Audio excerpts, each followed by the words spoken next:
کو جناب زینب کا خطبہ سناتی تھی، لیکن آپ ذرا اس انداز سے دیکھیے کہ جناب زینب کے دہن میں جو زبان ہے وہ حسین سے ملتی جلتی ہے، لہجہ ایک جیسا دونوں کا لگ رہا ہے۔ اس کے بعد بڑا پیارا جملہ کیا کہا، تم نے کلمہ پڑھ لیا، تم اسلام لے آئے، لیکن اگلا جملہ مولا کیا فرما رہے ہیں، اللہ تعالیٰ نے اسلام کو ہمارے گھرانے سے شروع کیا ہے۔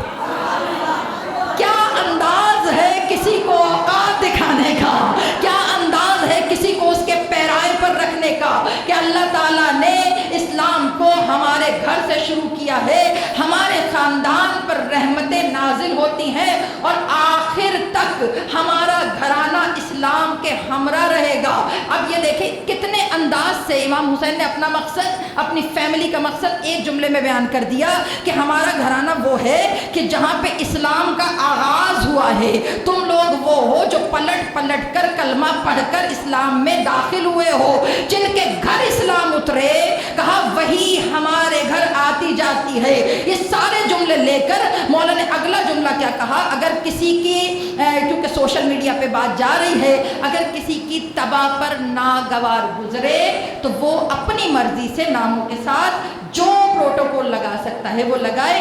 امام حسین علیہ السلام کا جملہ جیسے ہے وہ میں سنانے لگی ہوں، انہوں نے فرمایا لیکن جس یزید کی بیعت کی تم مجھ سے توقع کر رہے ہو، یعنی کہ تم سوچ رہے ہو کہ میں بیعت کر لوں، تو کہا تم مجھ سے توقع کر رہے ہو، اس کا کردار یہ ہے کہ وہ شراب خور ہے۔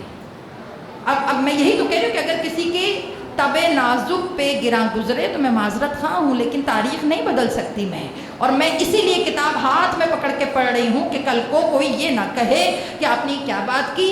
کہا وہ بے گناہ افراد کا قاتل ہے، پھر اس کے بعد کہا اس نے اللہ تعالیٰ کے احکام کی جو ہے پامالی کی ہے اور برسرعام فسق و فجور کا مرتکب ہوا ہے۔ یعنی کہ پہلے امام نے اپنا انٹرو کروایا، پھر اس کے بعد یزید کا انٹرو کرایا، اور جو درمیان میں بندہ کھڑا تھا فیصلہ اس پہ چھوڑ دیا کہ اب تم بتاؤ مجھے بیعت کرنی چاہیے کہ نہیں کرنی چاہیے۔ یہ حکمت کہاں سے لے کر آئیں گے؟ علی کی بلاغت پہ تو ہم سب گونج اٹھتے ہیں، مگر جسے علی پال دے نا وہ کم از کم حسین بنتا ہے، کوئی عام نہیں بنتا۔ حسین کا مرتبہ بہت بلند مرتبہ ہے۔ پھر اس کے بعد پہلے کمپیریزن دیا، ہمارا گھرانہ وحی کا گھرانہ، ہمارے گھرانے میں ملائکہ آتے ہیں، اسلام کا آغاز ہم سے ہوا، اسلام کا آخر تک ہمارے گھرانے سے تعلق رہے گا۔ جس کی بیعت کی تو بات کر رہا ہے وہ کیسا ہے، اس کا خاندان کیسا ہے، اس کا گھرانہ کیسا ہے۔ اس کے بعد بہت بڑا جملہ مولا کا جو جاگ رہا ہے اس کو سمجھ میں آئے گا، یہ جملہ قیامت تک کے لیے سنہری حروف سے لکھا کہ تو چاہتا ہے مجھ جیسا اس جیسے کی بیعت کر لے۔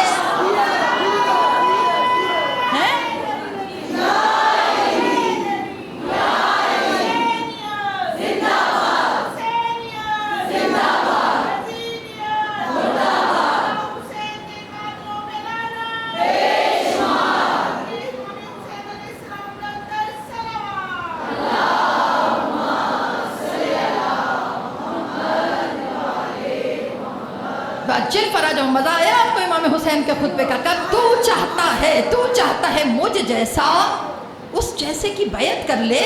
لیکن اس کے بعد مولا نے اگلا جملہ جو کہا یاد رکھ کبھی بھی مجھ جیسا اس جیسے کی بیعت نہیں کرے گا۔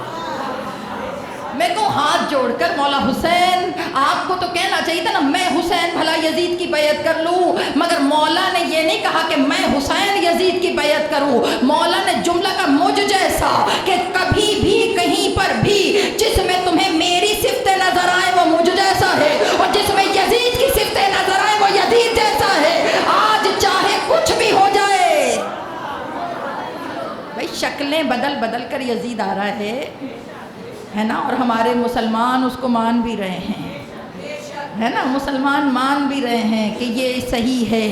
تو بھائی کیوں نہ مانیں؟ جب اس دور میں 700 عالم مان گئے تو آج کے دور میں ماننا کون سا مشکل ہے۔ لیکن ایک بات ہے سمجھ لیجئے، آج کا دور مشکل ہے۔ مولا حسین نے ایک سٹینڈر دے دیا، مولا نے ایک پیرایا دے دیا کہ مجھ جیسا جہاں پہ بھی سچائی ہوگی وہ جھوٹ کے سامنے نہیں جھکے گا، جہاں پہ بھی طہارت ہوگی وہ نجاست کے سامنے نہیں جھکے گا، جہاں کردار پر یقین ہوگا وہ بے یقینی کے سامنے نہیں جھکے گا۔ تو اب سمجھ میں آیا کہ حسینی بننا ہے کیا۔ حسین کو دیکھتے چلے جائیے، حسینی بنتے چلے جائیے۔ آج بھی وہ کارخانہ کھلا ہے جو آج بھی حسینیت کو رائج کر رہا ہے، حسینی بناتا جا رہا ہے۔ کربلا ایک فیکٹری کا نام ہے کہ جس میں گناہگار گھستا ہے علیہ السلام بن کے نکلتا ہے۔ عجیب جملہ، ہم تو لڑ لڑ کے مر گئے، فلاں کو علیہ السلام کہیں، فلاں کو نہ کہیں، فلاں کو کہیں۔ بھئی اہل بیت تک پہنچنا تو بہت دور کی بات، جناب سیدہ کی خاک، نالین کی خاک بھی نہیں ہے، اہل بیت تک پہنچنا تو بہت دور کی بات۔ ان کے دروازے پر اگر کوئی ان کی لگاموں کو کھینچ کر لے آئے تو جب تک کھینچتا ہے تب تک گناہگار رہتا ہے، مگر جب آخری سانس میں حسین کا ہو جائے نا، پھر قیامت تک دنیا اسے حر علیہ السلام کہتی ہے۔ سیدہ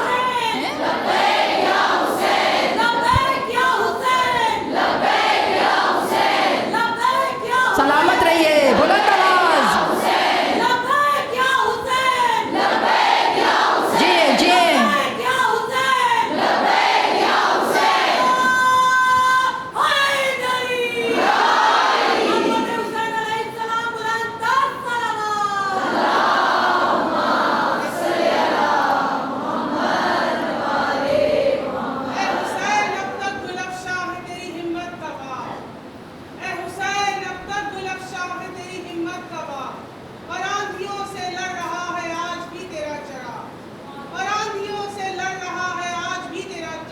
سلامت رہیے۔ تو نے دھو ڈالے ملت بیضا کی داغ، ارے تو نے دھو ڈالے ملت بیضا کی داغ۔ اسلام کا دل ہے اگر تو ایمان کا دماغ، اسلام کا دل ہے اگر تو ایمان کا دماغ۔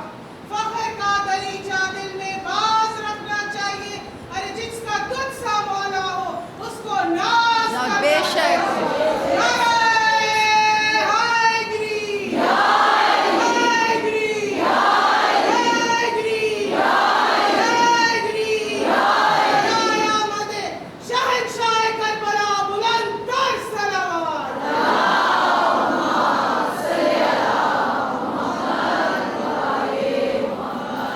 جل فراجہم، کمال ہے، کمال ہے حسین، ہمارے مولا کمال ہیں۔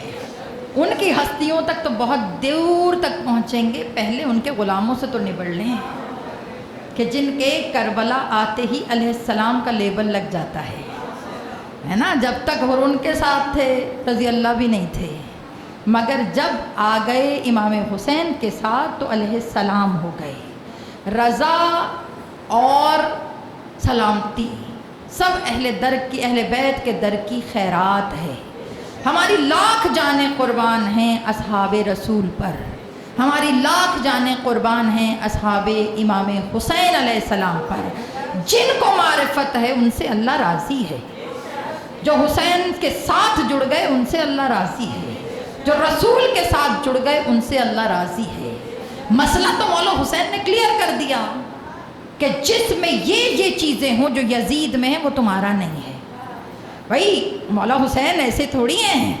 کربلا کے روز کے، میں نے سوچا تھا روز ایک صحابی کربلا کا آپ سے ڈسکس کروں گی، لیکن آج ٹائم نہیں ہے کیونکہ ہم نے ایک وقت رکھا ہے مجلس کو مختصر کرنے کا۔ تو کل انشاءاللہ تعالی دوبارہ ایک صحابی میرے ذہن میں ہے، کل آپ کے ساتھ ڈسکس کروں گی۔ لیکن بات یہ ہے کہ مولا حسین نے ایک ایک صحابی سامنے اس لیے رکھا ہے کہ اس کو دیکھتے جاؤ۔ مجھ جیسا تو بہت دور کی بات ہے، تم حر جیسے بن جاؤ، تم حبیب جیسے بن جاؤ، تم مسلم بن اوسجہ جیسے بن جاؤ، تم زہیر بن قین جیسے بن جاؤ، تم غلام جون جیسے بن جاؤ، کچھ تو بنو، کیونکہ میرا در وہ در ہے جہاں پر کبھی کمی نہیں ہے۔ خطا کار سے خطا کار بھی آئے تو حسین لبیک کہتے ہیں، حسین اسے پکارتے ہیں، حسین اسے جگہ دیتے ہیں۔ ان کے ہاں ہمارے جیسی تنگ دلی نہیں ہے کہ پہلے تو نے یہ کیا تھا اب تو نے یہ کر دیا۔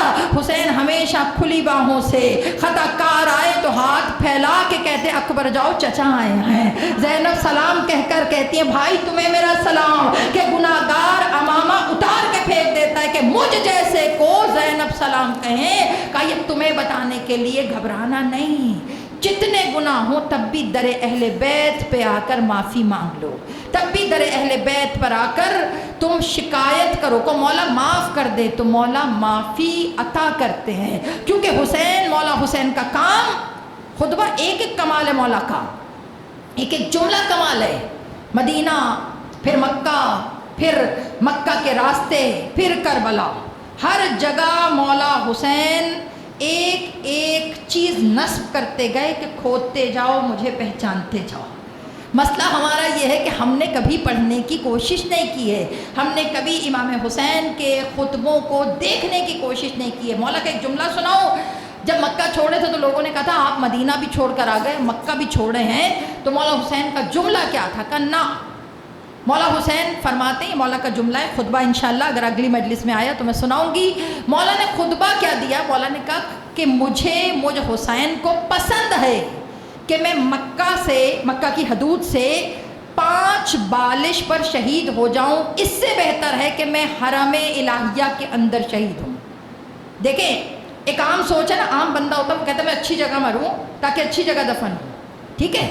لیکن مولا حسین نے جملہ کیا کہا ہے کہ مجھے پسند ہے میں مکہ کے باہر شہید ہوں, چاہے وہ 5 بالش, مثال دی مولا نے کہ چاہے وہ حد سے باہر ہو جائے اور میں وہاں شہید ہو جاؤں, مجھے منظور ہے, مگر مجھے کعبے میں شہادت منظور نہیں ہے. کسی نے پوچھا کیوں منظور نہیں ہے؟ کہ مجھے اپنی جان سے زیادہ کعبے کی حرمت عزیز ہے, کعبے کی حرمت عزیز ہے. میں کیونکہ احادیث میں آیا تھا نا کہ ایک مینڈھا ہوگا وہ مکے میں شہید ہوگا, قتل ہوگا, کہ میں وہ مینڈھا نہیں بننا چاہتا, وہ قربانی کا جانور میں نہیں بننا چاہتا جس کی وجہ سے کعبے کی حرمت پامال. امام نے کہا مجھے مکے سے باہر مرنا منظور ہے اور دفن ہونا بھی منظور ہے. بعد میں علماء کہنے لگے کہ بڑی جگہ, متبرک جگہ تدفین ہو تو اس کا کمال ہی اور ہوتا ہے, لیکن انہوں نے کہا مولا حسین نے اس سے بڑا راستہ چنا. کہا کیا مطلب؟ کہ مکہ تو پہلے ہی مکرمہ تھا, مدینہ تو پہلے ہی منورہ تھا. کہا جو پہلے سے ہی برکت والے تھے اس میں دفن ہو جاتے تو کون سا کمال ہوتا. کہا حسین نے راستہ چنا, انہوں نے کہا منورہ چھوڑا, مکرمہ چھوڑا. کہا پھر کیا کیا؟ کہا ایک بیابان میں دفن ہو کر بتایا کہ اگر ذات مضبوط ہونا تو جنگل کو بھی معلّہ بنایا جا سکتا ہے, بیابان کو بھی معلّہ بنایا جا سکتا ہے. کہا عام بشر مدینہ میں دفن ہونے کو سعادت سمجھتے ہیں, اور میں حسین ابن علی جس زمین پہ دفن ہو جاؤں اس زمین کی سعادت بن جایا کرتی ہے. مولا نے عام زمین کو کربلا بنا دیا. کون جانتا تھا؟ پلاننگ تو یزید کی یہی تھی نا, جنگل میں لے جاؤ, صحرا میں لے جاؤ, کسی کو پتہ ہی نہ ہو کہ حسین کون ہیں, کسی کو پتہ ہی نہ ہو کہ حسین شہید ہو گئے, وہیں بیابان میں امام حسین کو دفن کر کے نکل جانا. لیکن اسے نہیں پتہ تھا مکر اللہ واللہ خیر الماکرین, تم اللہ سے مکر کرتے ہو, اللہ بہترین تدبیر کرنے والا ہے. تمہیں کیا پتا, تم جس کو دبانا چاہتے ہو اگر خدا اٹھانا چاہے تو کسی میں جرت نہیں ہے کہ وہ اس کو دبا سکے. لوگوں سے ایکسپیکٹیشنز مت رکھا کریں, لوگوں سے امیدیں مت رکھا کریں, خدا سے رکھا کریں.